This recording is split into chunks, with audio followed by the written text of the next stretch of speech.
She spent 3 days on that cake, 3 days by hand, with blue frosting, 3 tears, because her little boy was turning 5 and she wanted everything to be perfect.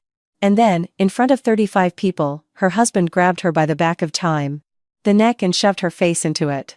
Slow, deliberate, like a message delivered in a letter. In public.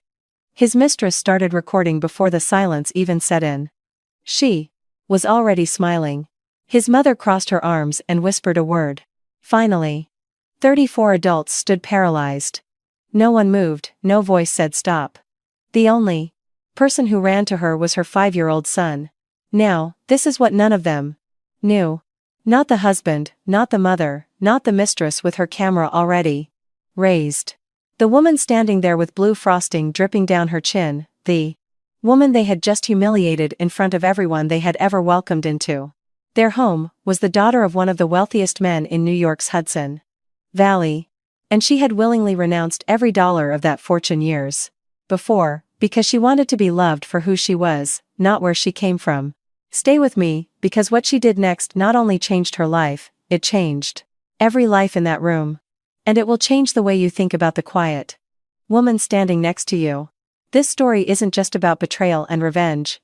It's about what happens when a woman finally remembers who she is and decides that the people who forgot deserve to find out. Every week on this channel, we bring you stories like Claire's, stories where dignity is tested, where silence is mistaken for weakness, and where the truth, when it finally lands with the full weight of what was endured to get it there. Because some lessons can only be told through a story, and some stories carry truths that stay with you long after the video ends. My name doesn't matter right now. What matters is what I saw happen at a little boy's birthday party in Charleston on a Saturday afternoon in September. I have told many stories in my life. Stories about betrayal, about men who believed they were untouchable, about women who were pushed so far down that the people around them forgot they were stepping on a human being. But I have never told a story like this one, because this one ends differently. This is where we begin. A backyard on the outskirts of Charleston, 35 people, a 3-tiered vanilla cake with blue frosting that a Charleston woman spent 3 days making by hand for her little boy. Streamers hung from a grassed live oak tree, dinosaur napkins folded on a picnic table, 5 candles burning. In the September afternoon, the little boy blew them out in a single breath. Everyone clapped, and then, in front of every person in that backyard, the boy's father grabbed the back of his wife's neck and buried her face in that cake. It wasn't a push. It wasn't a moment of anger that could later be blamed on drinking or a bad temper. It was slow, deliberate, controlled, like a message delivered by hand. Blue frosting exploded across the tablecloth. It covered her eyes, her nose, her mouth. Her hands shot forward and gripped the edge of the table. Her body went rigid. The backyard fell completely silent in less than 2 seconds.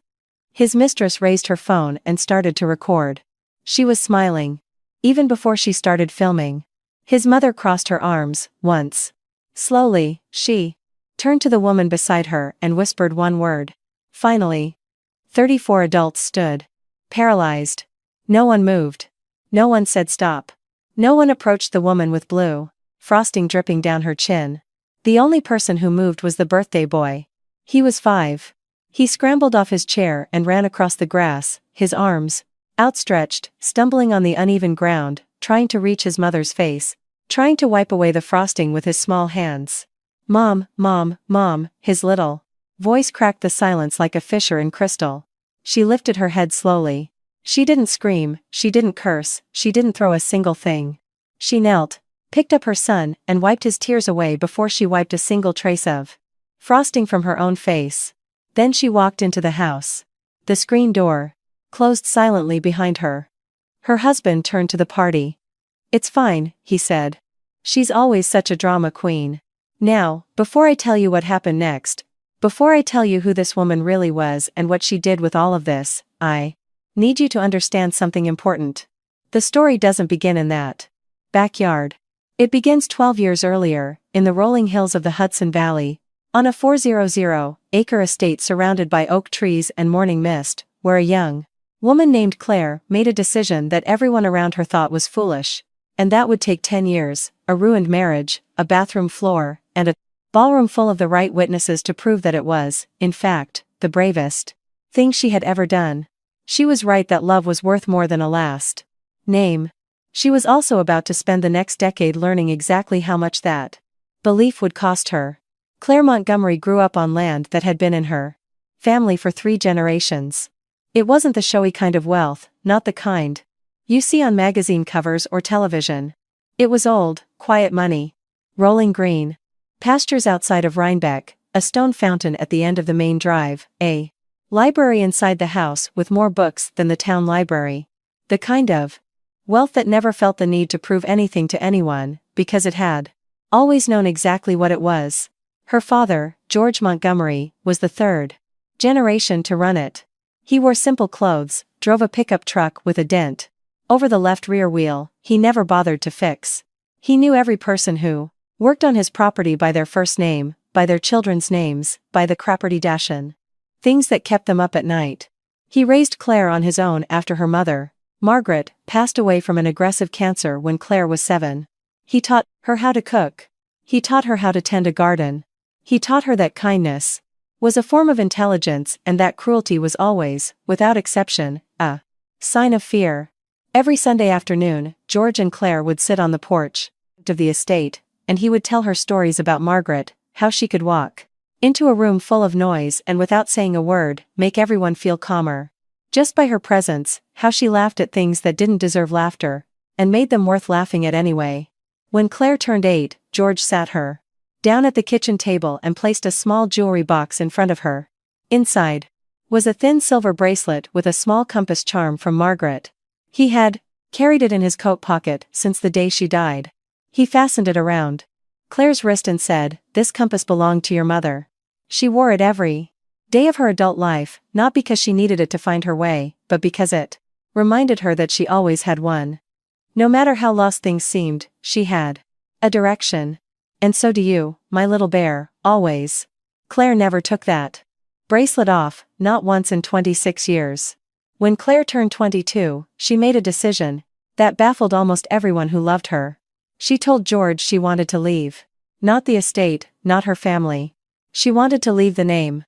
She sat at the kitchen table, the same one where he had fastened the compass bracelet to her wrist, and told him what she had been rehearsing for months. "Dad," she said, I want to be loved for who I am. Not for where I come from, not for the name, not for the number in any account. I want someone to choose me, just me, and I want to know for the rest of my life that it was real." George was quiet for a long time. The kitchen clock ticked. Outside, one of the horses shifted in its paddock. The afternoon light came through the window at the angle it only hits in October. Then he said, "Do you know what that will cost you?" "I do, Dad. Do you know that there are people in this world who will see your open heart as an open door?" "I do, Dad." He looked at her for a long moment, then he nodded. He set up a trust fund in her name, untouched, growing in silence, and he told her, "The door to this house is always open, little bear, day or night. You never have to explain, you just have to walk through it." She packed one bag, drove her old Honda Civic down to Charleston, changed her public last name to Matthews, her mother's maiden name, which felt like bringing Margaret with her without announcing it. She found a job with a small catering company. She rented an RBSL 2 apartment with a broken dishwasher and a radiator that banged every night at 2 a.m. like a polite ghost. She was happy in a way she hadn't expected to be. The private happiness that comes from choosing your own ordinary life. And then, 6 months after she arrived, she met Danny Sullivan. Danny Sullivan grew up in North Charleston, a 4-5-minute drive northwest of the city, in a 2-bedroom house that always seemed one bad month away from something worse. His father left when Danny was 11. His mother, Marissa, raised him and his younger sister, Sandra, on a waitress's salary, an iron will, and a deep, unshakable belief that her son was destined for more than North Charleston could offer him. Marissa Sullivan loved her son the way some mothers love their children, completely and exclusively, and at the expense of everyone else in her life. She told him he was exceptional. She told him he was destined for great things. She told him the bad ol' world owed him something it hadn't delivered yet. She said it so often and with such conviction that Danny absorbed it like dry earth absorbs rain, until it became indistinguishable from his own belief about himself. He was genuinely charming, with a quick smile, an easy laugh. The kind of man who could talk to 70, anyone at a party, and make them feel like the most interesting person in the room. He got a job at a luxury car dealership in Charleston at 24. He was good at it. Very good. He brought home commission checks that felt to him like confirmation of everything his mother had ever told him. He met Claire at a Debeller's farmer's market on a Saturday morning in April. She was buying peaches. He was pretending to look at Honey. She could tell he was pretending. She smiled and said, "The wildflower honey is better than it looks." He laughed and admitted he had been standing there for 4 minutes, trying to think of something witty to say. She appreciated the honesty. Honesty in her experience was rarer than most people admitted. They talked for 2 hours next to a stall of jams and preserves. He called her that night. She answered. He called again the next day. He was funny, he was warm. He talked about his dreams with an enthusiasm that felt like sunlight. He wanted to open his own dealership one day. He wanted to build something real. He talked about his mother with a devotion that Claire, who loved her own father with her entire heart, found deeply moving. She didn't know then what that devotion would ultimately cost her. They dated for 14 months. He proposed on the balcony of her apartment with a ring he had saved for 8 months. He got down on one knee and she said yes before he finished the sentence. A small wedding in the Blue Ridge Mountains, 30 people. She wore her mother's dress, the compass bracelet on her wrist as she said, "I do." She thought she had found exactly what she had left the Hudson Valley to find. She wasn't wrong about that moment.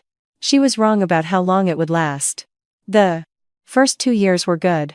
Not perfect, nothing real is, but genuinely good. They bought a house in a quiet neighborhood on the outskirts of Charleston.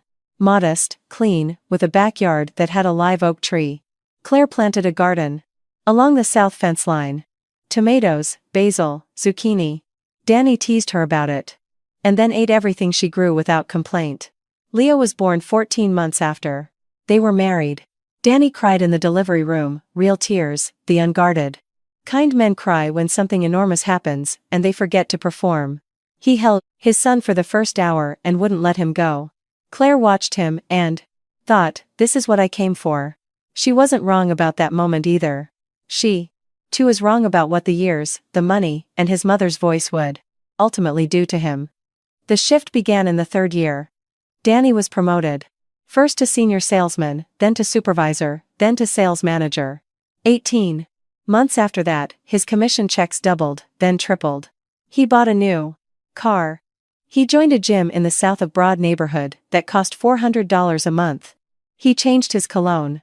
He started caring about the labels on his shirts in a way that had nothing to do with the shirts. None of those things are wrong in themselves, but Claire noticed something underneath them. A restlessness, a dissatisfaction that had nothing to do with what he had and everything to do with what he now believed he deserved. He started coming home later. The small, daily check-in texts dried up. Where he had once sent her a picture of a funny bumper sticker in the dealership parking lot. Now entire days would go by without a word. He started responding to things she said with a pause. Just a fraction of a second, too long. The particular pause of a man weighing whether someone's thoughts are worth engaging with. She noticed it all, catalogued it. Quietly, the way intelligent women catalog the small tremors before the big one, hoping they are wrong, waiting for the ground to settle. Then Marissa started coming over more often. Marissa Sullivan had never liked Claire. Not from the first Sunday dinner when Danny brought her to the house in North Charleston.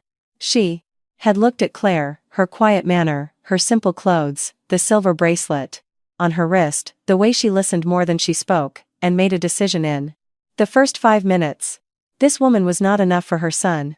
And she began to slowly and methodically fill Danny's ear with that conclusion. Every Sunday, after church, every holiday dinner, every phone call that Danny took in the other room and that lasted 20 minutes longer than it should have. "Honey, she's holding you back." A man like you needs a partner who is on your level. You've outgrown this. I just worry you've settled. His sister Sandra echoed everything Marissa said, amplifying it the way younger siblings sometimes do. Casual cruelty, disguised as concern. Once at a family dinner, Sandra said, right in front of Claire, as Claire was passing the bread basket. You could do so much better, Danny, and you know it. No one acknowledged that Claire was 3 feet away. No one moved. Danny said nothing in her defense. That was the moment. Claire understood that the silence she saw in this family wasn't neutral. The silence was consent. It was a Wednesday in February, the 4th year of their marriage. Claire spent the afternoon making Danny's favorite dinner. Braised short ribs with sweet potato mash. The recipe he once told her was the best thing he had ever eaten. She put Leo to bed early, set the table with candles. She opened the bottle of wine they had been saving for something special, and decided that a Wednesday, when your marriage needed warmth, counted as special enough. She sat down at 7 and waited. At 8, she moved the food to the oven on low. At 9:30, she blew out the candles because the wax was dripping onto the tablecloth. Danny came in at 11:47. He smelled like a restaurant she had never been to. His tie was loosened. He looked at the table, the food covered with prussidat foil, the candles melted down to nothing, the wine breathing untouched on the counter, and said, I already ate. Then he walked past her and went upstairs. She sat at that table for 30 minutes after she heard the bedroom door close. Then she wrapped up the food, washed every dish by hand, folded the tablecloth carefully, put the wine away. She didn't cry until she was in the downstairs bathroom with the faucet running just loud enough to muffle the sound. This is where I want to pause for a moment and speak to you directly, because some of you are already doing the math in your head. You're thinking, why didn't she leave? Why didn't she say something? Why didn't she stand up for herself in that moment? And I want to give you the honest answer, because it is one of the most important things I will say tonight. She loved him. And love, real love, the kind a person has built an entire life on, doesn't die on a Wednesday night, just because the man you gave it to came home late, smelling like someone else's restaurant. It dies slowly, in increments, in a series of small moments that on their own feel explainable. Each one feels survivable. And the cruel truth about that kind of erosion is that by the time you see it clearly, you are already deep inside it. The person you were when you could have walked away easily feels like a stranger you once read about in a book. If you are in that place now, if any part of that Wednesday night sounds familiar to you, I want you to hear this. Understanding why you stayed is not the same as accepting that you have to keep staying. They are 2 completely different things. 3 weeks after the Prowlers, and a Prowlin' 2 empty table, Claire found a receipt from a florist in Danny's coat pocket, a bouquet delivered to an address in the historic district she didn't recognize. She asked him about it calmly on a Sunday morning. He told her she was being paranoid. In April, she found a long strand of hair on the passenger seat. Not hers. Straightened, with the faint scent of a floral perfume she didn't wear. She asked again. He told her she was insecure. In May, she picked up his phone to check the weather while hers was charging, and the screen lit up with a text from a contact named Just JC. Last night was exactly what I needed. Thank you for being you. She put the phone down. Her hands were steady. Her heart was not. When Danny came out of the shower, she asked him directly, no hedging, no preamble. He looked at her with something she had never seen on his face. Not guilt, not shame, a flat, cold irritation, as if she were an interruption he hadn't scheduled. You need to stop going through my things, he said. And honestly, Claire, with everything I do for this family, you should be grateful I still come home at all. Write that sentence down. Date it. Put it in a safe place, because that sentence is not frustration talking, it is not a man having a bad day. It is a declaration about how he sees the power between you. He is telling you that his presence is a gift he chooses to give, that your gratitude is required, and his loyalty is optional. When someone hands you a confession, disguised as cruelty, the wisest thing you can do is keep it. Claire had one real friend in Charleston, Diana Miller, 41, a pediatric nurse at MUSC. Blunt, Warm, the kind of woman who shows up with food before you ask for it and stays. Until you are actually okay, not just pretending to be okay. They had met at a Brizido neighborhood block party 3 years before, when Diana handed Claire a plate of deviled eggs and said, "I put too much mustard in these, and I don't regret it." Claire had laughed for the first time in what felt like weeks. It was Diana who called on a Thursday afternoon in June. "I need to tell you something," Diana said, "and I need you to just listen without reacting until I'm done. Can you do that?" "Yes." "I saw Danny's car parked outside a hotel on King Street. On Tuesday night, I was coming home from a late shift. I sat there because I wasn't sure it was his. Then I checked the license plate." She sent the photo. License plate. Date and timestamp 11:48 p.m. Claire looked at the picture for a long time. Then she said, "Thank you for telling me." She hung up. She went into the kitchen, made Leo a grilled cheese sandwich for dinner, gave him a bath, read 2 chapters of his dinosaur book, tucked him in, kissed his forehead, and stood in the doorway, watching him breathe for a moment. Then she sat down at the kitchen table in the Teeple-Sozens dark, and started making a list. Jessica Campbell did not stumble into Danny Sullivan's life. She walked into it with a plan. She was 31. She was elegant in the calculated way of someone who has learned to use appearance as a weapon. And precise in the way of people who have spent years studying which rooms have the weakest walls. She had done this before. Twice. 2 previous relationships with married men, both insecure in their status, both susceptible to a woman who made them feel like the most important person in every room. She had extracted what she needed from each one: money, access, lifestyle, and vanished the moment the situation ceased to be useful. She left no forwarding address, she left nothing behind, because to her, these men had never been more than a chapter she intended to finish and close. She arrived at Danny's dealership as a finance specialist in January. Within 2 weeks, she had his schedule memorized. Within a month, she had his full attention. She complimented him in ways it never occurred to Claire to compliment him. Not because Claire lacked the skill, but because Claire had never believed that a man who loves you needs to be constantly praised. Jessica understood something different. She understood that some men don't want a partner, they want an audience. She laughed at his jokes. Louder. She wore clothes designed to be noticed. She sent him good morning texts before Claire woke up and good night texts after Claire was asleep. She made him feel, in every moment, like the most important man in every room she chose to place him in. What Claire didn't know yet, what none of them knew yet, was how Jessica had gotten to that dealership. 14 months before she applied, Jessica Campbell had gone to a church fundraiser in Mount Pleasant. She had sat at a table near the back and listened to a sharp-tongued woman with pearls and deep opinions about her son's marriage talk, at length about the wrong kind of woman her son had ended up with. That woman was Marissa Sullivan. They had coffee twice after that. Then lunch. Marissa described Danny the way she always described him. As a man of extraordinary potential, being quietly strangled by the wrong wife. Jessica had listened carefully, asked the right questions, and 3 weeks later applied for an open position at the dealership where Danny worked. Marissa made a payment to Jessica's account the following week, $300. The digital record of that transfer would sit silently on a server for 14 months. Waiting. But we'll get back to that. For the next 3 weeks after the Richaz photograph, Claire quietly collected evidence.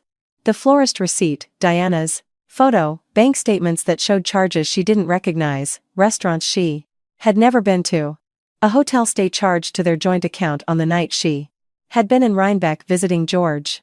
She printed out a screenshot of the text message. She organized everything in a folder. Clean, dated, documented. She felt something she hadn't felt in months. Clarity.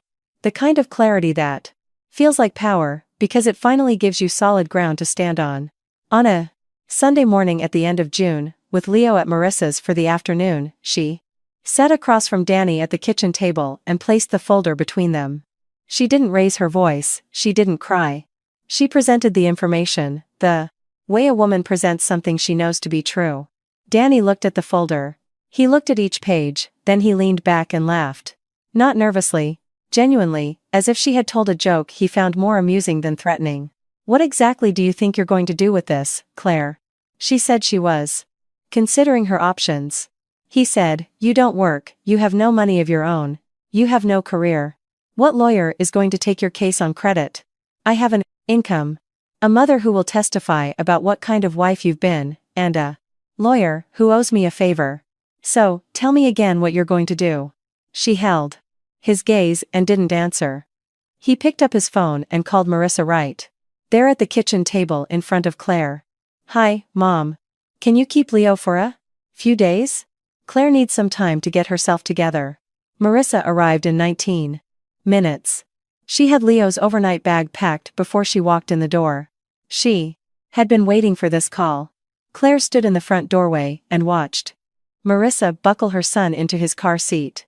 Leo waved from the back window, confused but smiling, because he was 5 and didn't yet know that some goodbyes carry more weight than they appear to. The car pulled out of the driveway. Claire stood in the doorway for a long time. Then she closed the door and sat down on the floor of the hallway with her back against the wall. She understood. Now. This hadn't been a marriage failing. This had been a plan being executed, and she had been the only person at the table who didn't know it. With Leo gone for the week, Danny stopped pretending entirely. Jessica's car appeared in the Sixterius driveway on Tuesday night, and again on Thursday.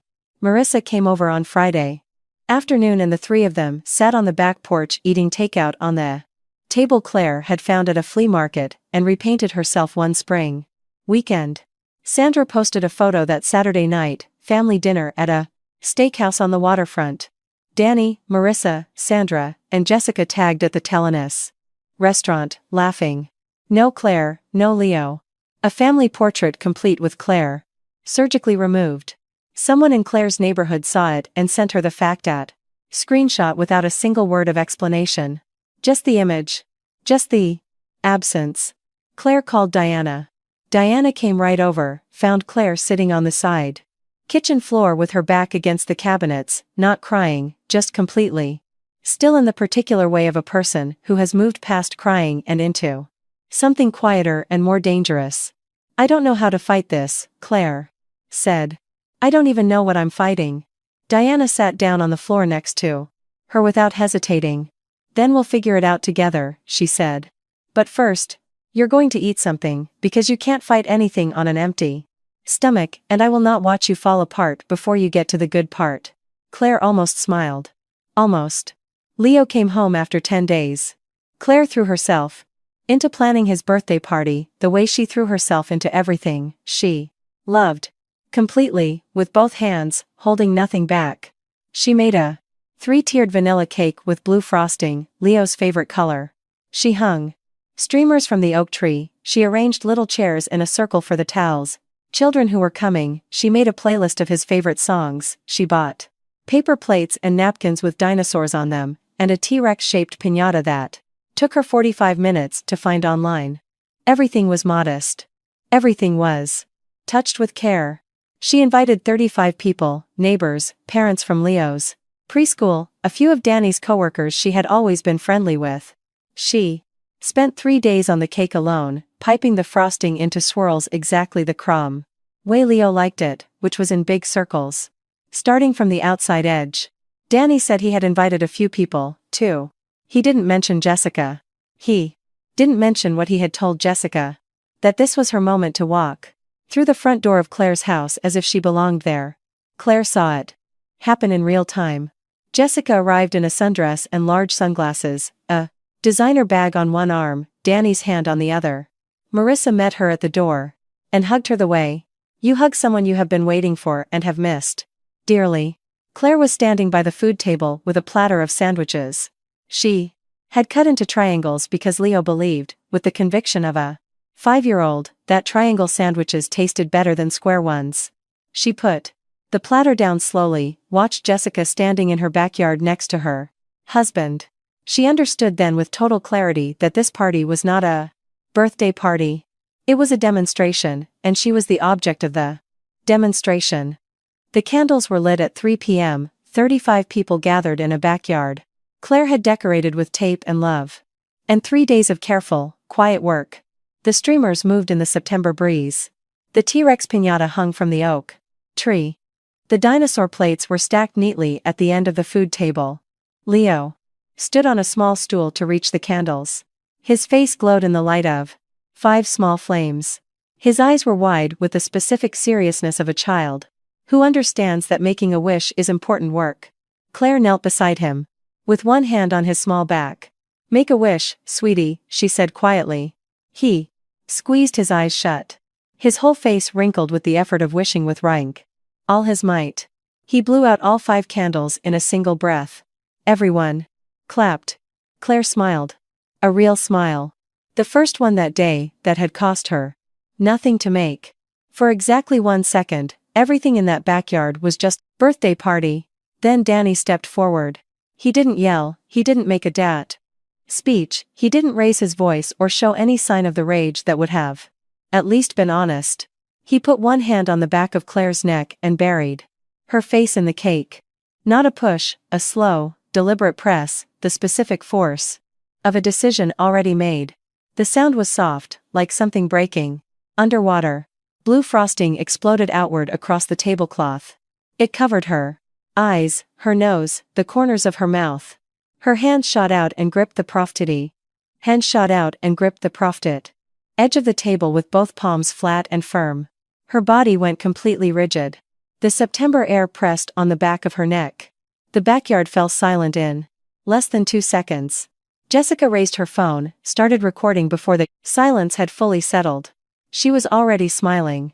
Not nervously, not in surprise, but with the satisfied smile of someone seeing a plan arrive exactly on schedule. Marissa crossed her arms, looked at her son, nodded once, slowly, the way a person nods when something long-awaited has finally happened.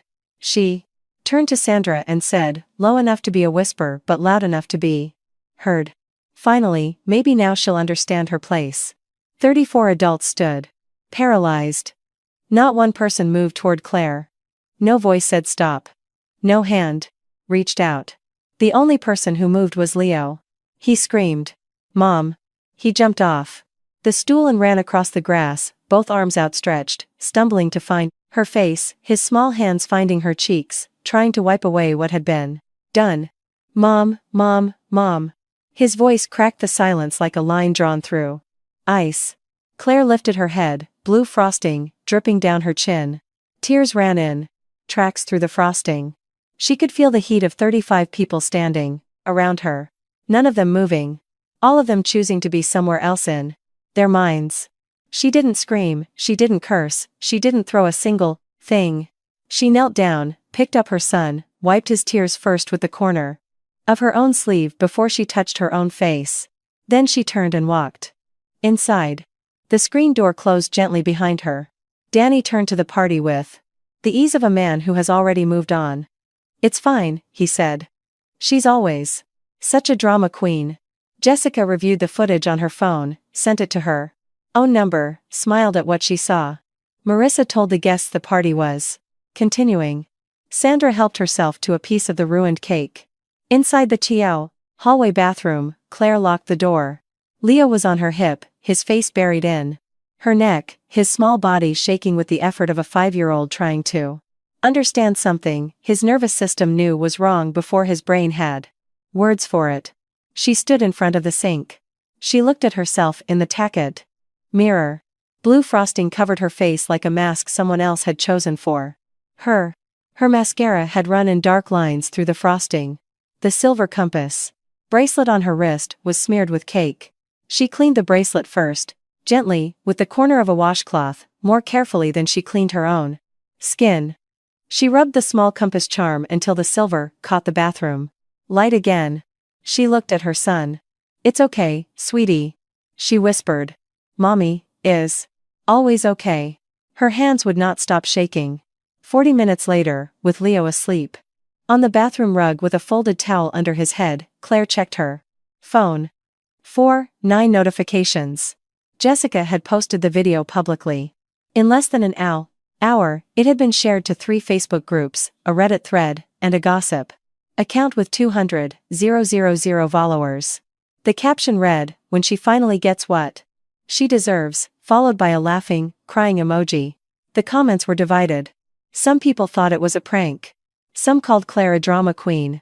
Some asked, with the specific moral outrage of people who would have done the same thing as those 34 adults if they had been in that backyard, why did no one move to help? But they were all watching. Every single one of them. Claire's worst to moment, the 3 days of work, the streamers she had hung with her own hands, the triangles she had cut into sandwiches for a 5-year-old boy who believed in the superior taste of triangles. All of it had been compressed into 47 seconds of footage that was now traveling across the internet at the speed of other people's entertainment. She put the phone down, then picked it back up. Because she needed to check the bank account. She needed to know if she had enough money to take Leo somewhere safe for the night. She called the automated line. The system read her balance.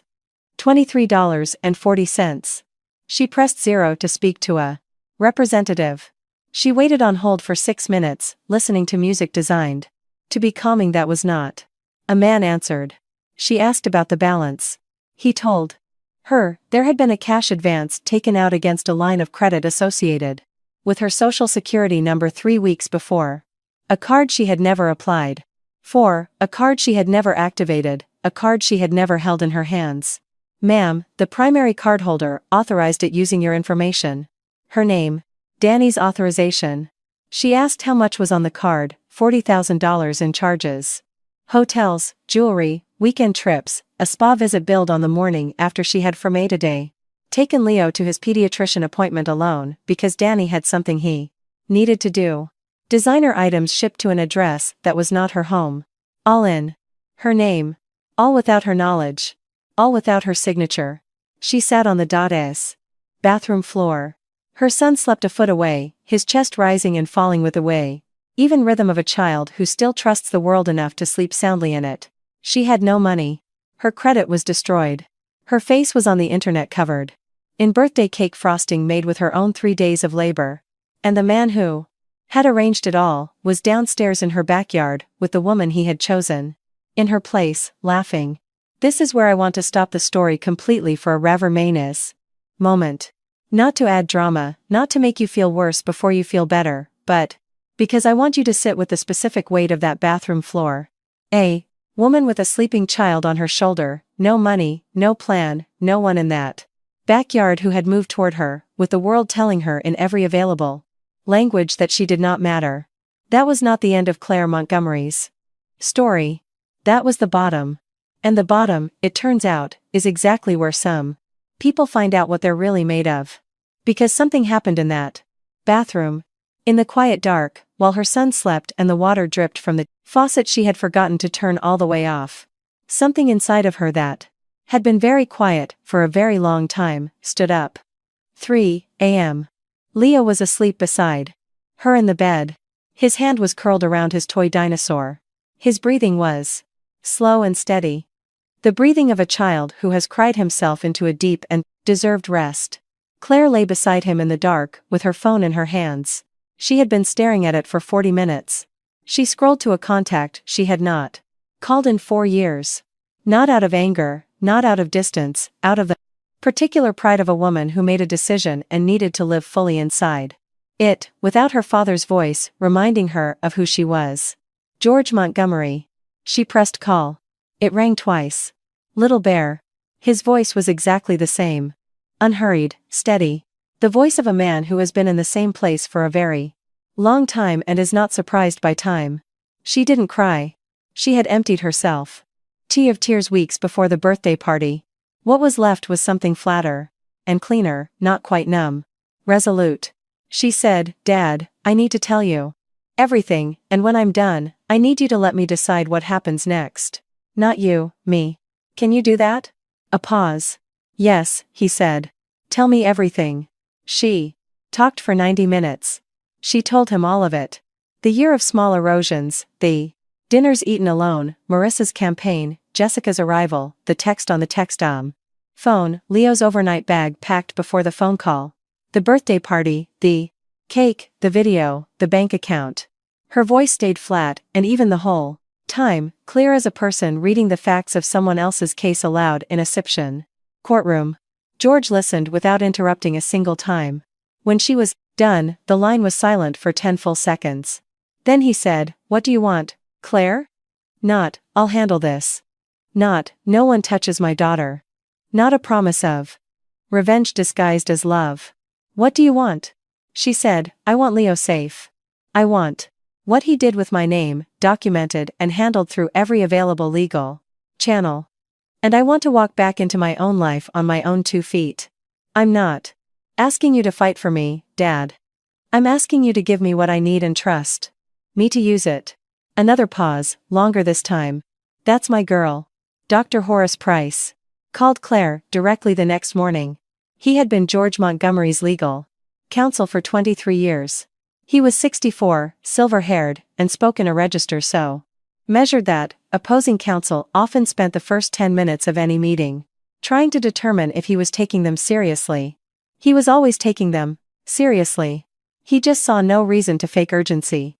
He asked her one question before they began. "What outcome do you want?" "Not because you're angry." "What outcome?" She told him specifically, "Primary custody of Leo established before anything else moves. The credit fraud documented and reported to the proper authorities.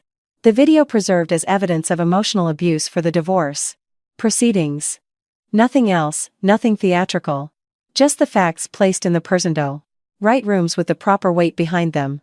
Horace took notes, then said, "Give me 72 hours. He called back in 48.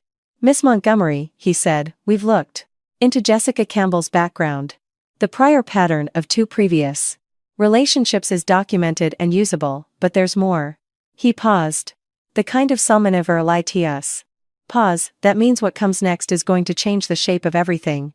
Miss Campbell and your mother-in-law, Marissa Sullivan, have a documented blank 2 relationship that predates Miss Campbell's employment at the dealership by 14 months.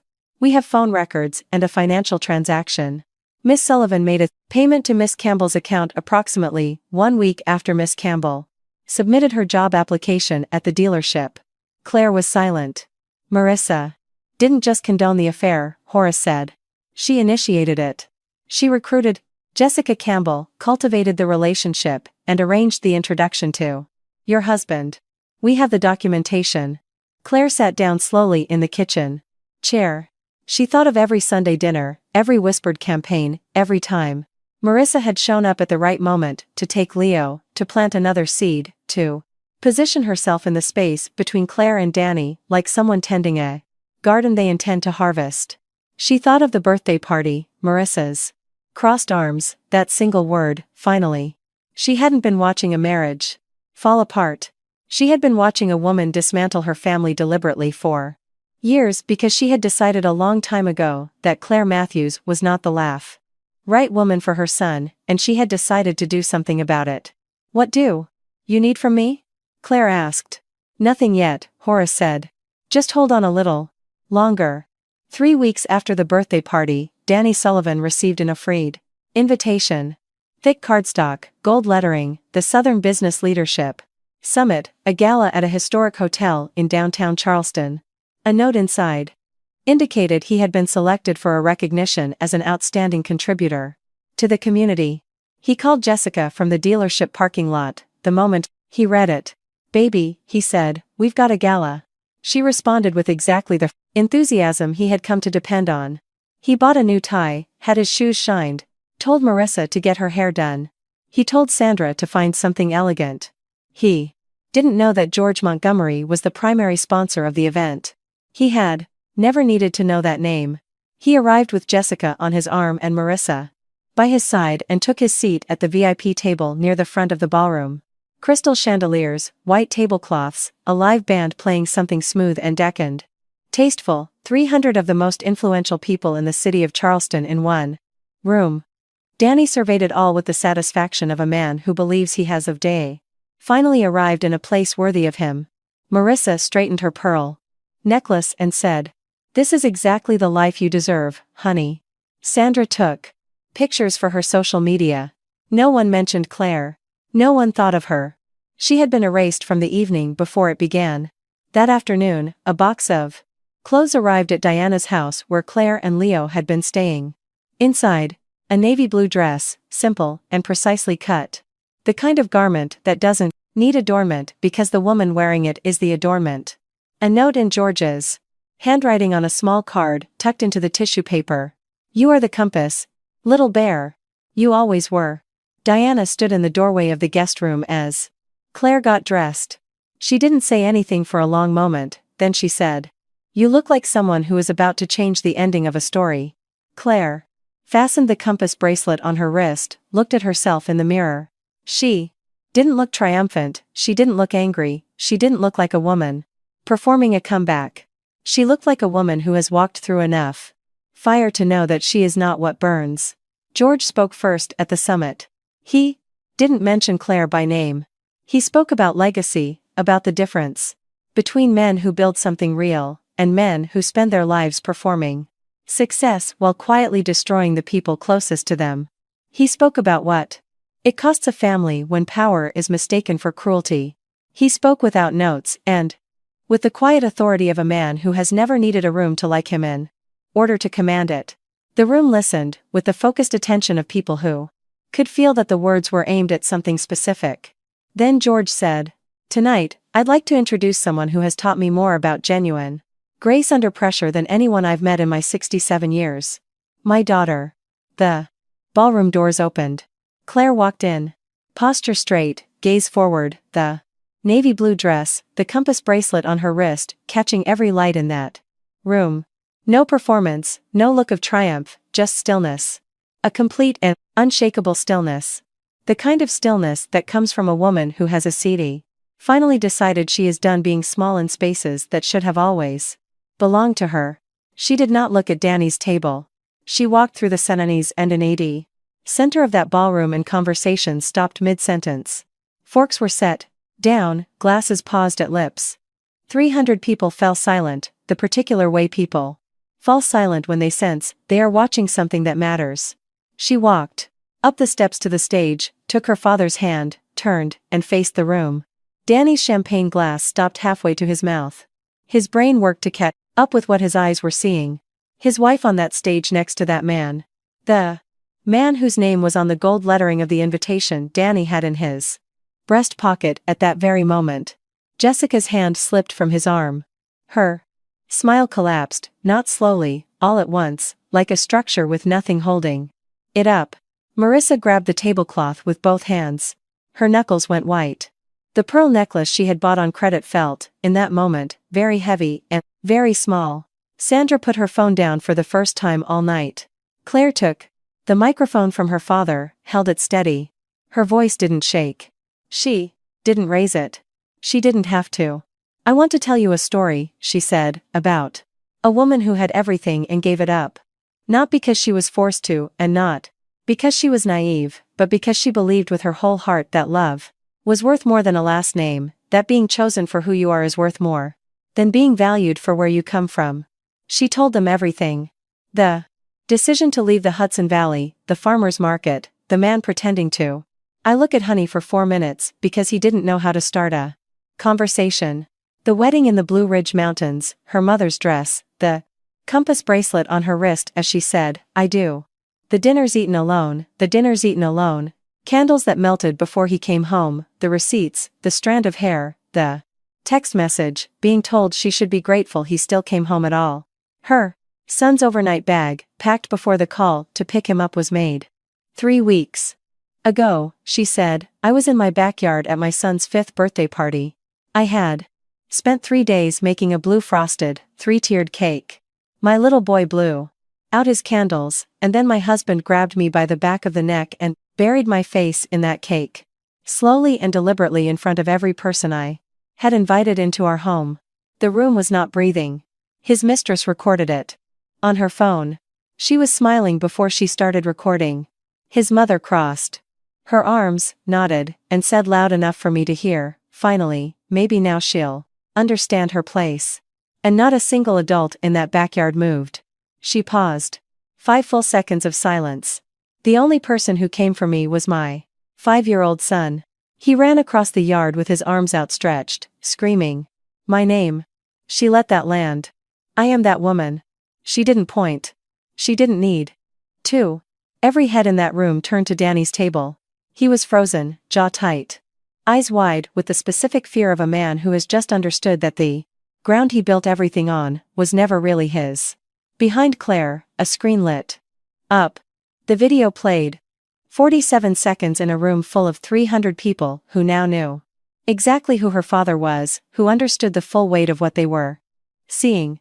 Every second of that footage landed like a verdict delivered in the Tabas right room. Finally. No one laughed. Dr. Horace Price stepped to a second microphone. He was calm. Professional. His voice carried without being raised.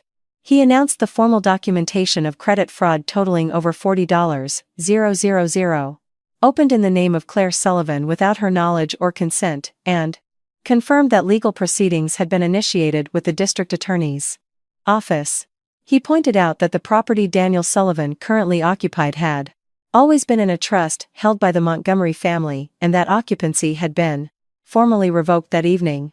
Then he said, "Furthermore, we have obtained documentation confirming that the introduction between Daniel Sullivan and Jessica Campbell was deliberately arranged by Marissa Sullivan 14 months prior to Miss Campbell's employment at the dealership, and was accompanied by a documented financial payment. This was intentional. It is documented, and it will be presented in full in the civil proceedings." The room was completely still. Marissa stood up from her chair, one hand flat on the table. Her mouth opened, nothing came out. Danny turned to look at his mother. She sat back down, reached for Jessica's hand under the table. It wasn't there. Jessica was already composing a text message on her phone. Not to Danny. Not about Danny. She had identified her next situation 3 weeks before, and was already managing her exit with the quiet efficiency of someone who has done this enough times to have developed a system. She didn't say goodbye, she didn't look at him, she just became, in the space of that moment, someone who had already left the building. Claire placed the microphone gently on the lectern, kissed her father on the savonette cheek, and walked off the stage with the same quiet stillness she had walked on with. She didn't look back. The room parted for her like a tide giving way to something that belongs on the shore.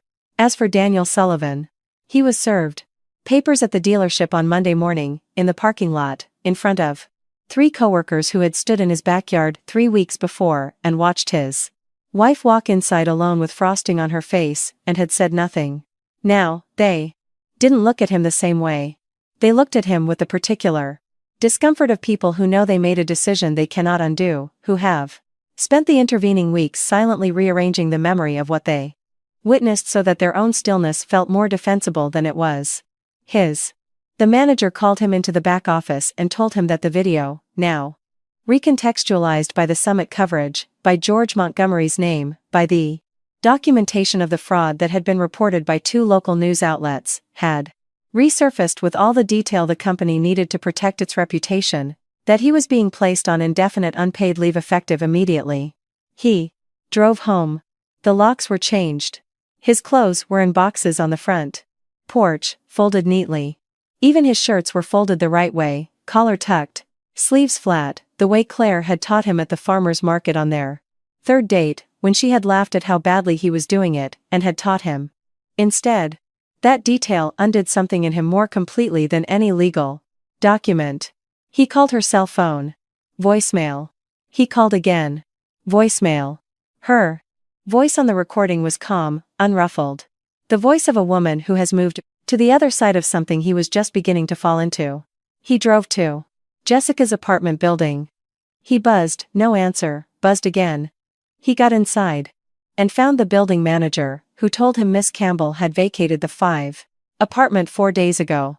Completely empty, no forwarding address, no furniture left, no scent in the air. She had left nothing behind, because to her, Daniel Sullivan had always been nothing more than a chapter she had already finished reading. He sat in the parking lot of a grocery store with the engine off and his hands on the wheel, and stared at nothing for a long time. And then it landed, not slowly, all at once, like a wave that had been building in waters he had never bothered to look at. What he had lost. Not the house he had never owned, not the income, not the status. The woman who would wake up at 4 a.m. to Make a birthday cake for their son because she wanted everything to be perfect. Who set tables with candles on ordinary Wednesdays for no reason other than because she loved him. Who greeted every guest with genuine warmth, even when they treated her like a piece of furniture. Who touched a silver bracelet, to give herself courage and never explained what it meant. Who had a father who could buy every dealership in the state and had never said a word about it. She had loved him that much. She had trusted him with everything, and he had destroyed it all for a woman who was composing her exit text before she walked out the door. Marissa stopped going to her church after 3 members approached her in the parking lot after the summit. Her Sunday school class was quietly taken away from her. She stopped hosting holiday dinners. She stopped calling Sandra daily. She sat in her kitchen in North Charleston for a long time after Danny confronted her. The house was very quiet. For the first time in 30 years of building her son into a version of himself that only existed in her telling, Marissa Sullivan had nothing left to say. Sandra's Instagram post, the picture from the steakhouse, had been screenshotted before she deleted it. Screenshots live longer than regret. Her employer called her in for a conversation about 7 company values. She deleted her accounts, but the digital record had already woven itself into the internet, like thread woven into fabric. Part of the structure now. Not going anywhere. Jessica surfaced 6 months later in Miami. Different city, different man, same plan, same patience. Same practiced warmth, aimed at exactly the right vulnerabilities. But Dr. Horace Price's office was waiting for her. He had already sent the full documentation to a family law attorney in Miami at the request of that man's wife, who had found them through a quiet network Claire had helped establish after she moved back to the Hudson Valley. Claire never announced it, never advertised it, she just made herself available to women who needed what she had once needed on the floor of a bathroom at 3 a.m. Someone to hand them the right tool and step away. 2 weeks after the summit, Claire packed her things and Leo's into her old Honda Civic, the same car she had arrived in Charleston in 11 years before, when she was 22, carrying 1 suitcase, a compass bracelet, and the belief that love was worth more than a last name. Leo sat in the back seat with his toy dinosaur and his shoes on the wrong feet because he had insisted on putting them on himself, and she had not had the heart to correct him. He fell asleep somewhere on the back roads of Virginia, his head tilted against the window, his chest rising and falling with the easy rhythm of a child who still trusts the world enough to sleep soundly in it. Claire drove through the Hudson Valley as the sun came up over the oak trees. The light came through the trees in long, golden bars. The road curved, and she knew every turn. The way you know something you have carried in your body since childhood. She touched the compass bracelet. Once. She did not look in the rearview mirror. The estate was exactly as she remembered it. The stone fountain at the end of the main drive, the oak trees along the east fence line turning amber and gold with the October light. The library, the porch, where George had told her stories about Margaret on Sunday nights when she was small enough to believe the world was fundamentally good and the people in it were, for the most part, well-intentioned. Leo ran through the gardens on his first afternoon back, chased a rabbit, collected dandelions in his fist, and presented them to Claire with the seriousness of someone giving a meaningful gift. George put him on his shoulders and walked the garden paths until dinner time. That night, Claire and George sat on the porch, 2 glasses of iced tea, the October light falling in long, golden bars across the porch floor. After a long time, Claire said, "I thought love was supposed to feel like home." George took a slow sip, set his glass on the arm of the chair, watched Leo in the garden below, a small figure in the fading light, turning dandelions into treasure. Then he turned to his daughter and said, "It does, little bear. You were just in the wrong house." She smiled. Small, real, the first one in a long time that had cost her nothing to make. Leo turned 6 on a Saturday in October. The kitchen at the estate was 10 times the size of the one in Charleston. Marble countertops, double ovens, windows that let in so much morning light the room almost glowed. The cake was homemade. Vanilla sponge, 3 tiers, blue frosting, made by Claire's hands on a Friday morning while Leo sat on the counter and tried to stick his finger in the batter bowl twice and got caught both times and thought it was hilarious. It was never about the kitchen. It was never about the size of the house or the marble countertops or the double ovens. It was about a blank idea. Mother's hands making something sweet for her son. And that had not changed. It would not change. The people around the table were different now. George at the reacher head, Diana and her husband across from Claire. Diana had driven up from Sile, Charleston with deviled eggs and good wine and a cheerful refusal to do anything sentimental. Dr. Horace Price had sent flowers that Leo immediately tried to use. As part of a game involving the toy dinosaur and unclear rules. Leo's kindergarten teacher, Lucia, had come, a woman who had called Claire 6 weeks into the school year, to say that Leo was one of the most empathetic children she had taught in 14 years, and she thought Claire should know. These were people who said Claire's name with warmth and meant it, who looked at Leo and saw exactly what he was. A miracle in dinosaur sneakers who wore his shoes on the wrong feet by choice, and collected dandelions as currency, and who still believed with his whole heart that making wishes on birthday candles was serious, important work. When the candles were lit and the room began to sing, Claire stood behind her son with her hands resting gently on his shoulders. He looked back at her over his shoulder. He already had frosting on his finger from the piece he'd stolen. When he thought she wasn't looking, she had seen.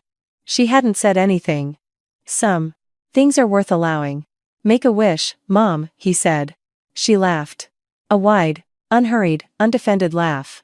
The kind of laugh that only comes after a woman has walked through fire and discovered on the other side that she was never what burned, she was what survived.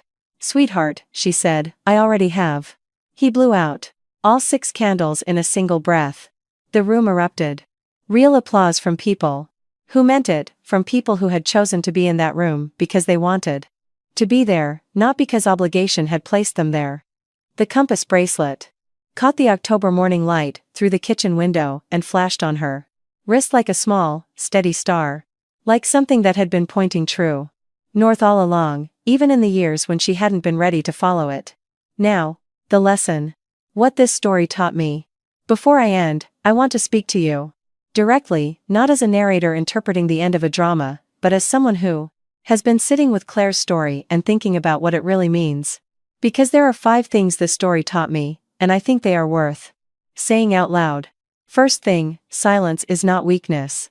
There is a specific kind of strength that from the outside looks exactly like patience, that gets mistaken for submission, that gets exploited by people who confuse stillness with having nothing to say.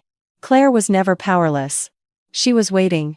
Whether she knew it consciously or not, for the moment when the truth could be told in the right room, with the right weight, to the right audience. She didn't fight every battle as it came, because she understood, somewhere below conscious thought, that winning the small fights would cost her the ability to win the one that mattered. She wasn't silent because she was afraid. She was building. Second thing, love should never require you to become invisible. If the person you are with only accepts you when you are smaller, quieter, more convenient, more diminished, that is not love. That is control, wearing the clothes of love. And it is one of the hardest things to see from the inside, because the person doing it to you is usually the one you trusted the most. Cruelty is not dramatic. At first, it's quiet, incremental, a series of small moments that feel survivable. An empty table, a missed greeting, a silence where a defense should have been. Until one day, you are in your own backyard at your son's birthday party holding a cake you spent 3 days making. And the man who was supposed to choose you is showing the world exactly how little you mean to him. Third thing, and this is for anyone who has ever been in a backyard and watched something happen that they knew was wrong and said nothing. Your silence is a vote. Every time we choose our comfort over someone else's crisis, every time we look at our shoes while something wrong happens in front of us, we cast a vote. We tell the person being hurt, you are alone in this. We make the world cold, and we tell ourselves it wasn't our place to make it warmer. A 5-year-old boy was the only person in that backyard brave enough to run to his mother. Think about that. Think about what that means about the adults who surrounded him. And the next time you are in a room where a moment asks you to choose between comfort and courage, remember the 5-year-old. Be braver than the adults in that backyard. Fourth thing, your value is not determined by what someone else does with it. Danny tried to use Claire's love as a weapon. Marissa tried to engineer her removal from her own family. Jessica treated her life like a life-it hallway, something to walk through on the way to a more useful place. And, through all of it, Claire's value did not change a single time. It was always there, it was always hers, it was always real. The only question was when I would decide to pick it back up. The fifth thing, the one I want you to take with you, the woman you underestimate today, is very often the one you answer to tomorrow. Not because she got lucky, not because her father had resources, but because she never stopped being exactly who she was, even when it cost her everything. Even when she was sitting on a bathroom floor at 3 a.m. with a sleeping child on her shoulder and nothing in a bank account someone else had emptied. Even then, she knew who she was. The compass bracelet didn't point north because it was silver. It pointed north because she finally decided to follow it.